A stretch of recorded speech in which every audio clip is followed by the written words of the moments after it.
Al bar Locanda al Sole in piazza Avon nessuno vuole dirci com'è cambiato il suo paese negli ultimi 2 anni. C'è proprio il rifiuto di commentare.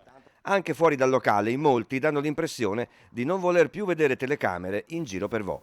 Ma prima di 2 anni fa a Vo si viveva meglio o è cambiato qualcosa? Scherziamo, è cambiato tutto, scherziamo, ci mancherebbe altro. Mi faccia un esempio.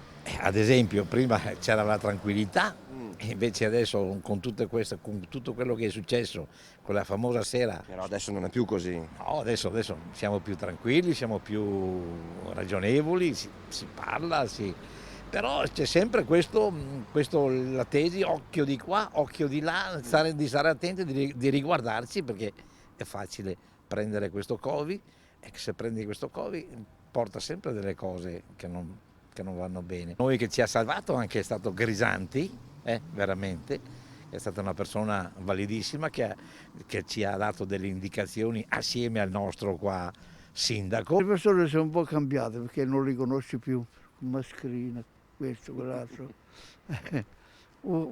Qualcuno ti saluta però non sai chi è.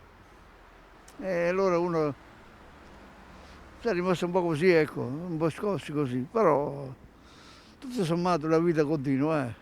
Adesso ultimamente col discorso vaccini e roba così, diciamo che ci sono due sponde molto. Ci sono molti non vaccinati?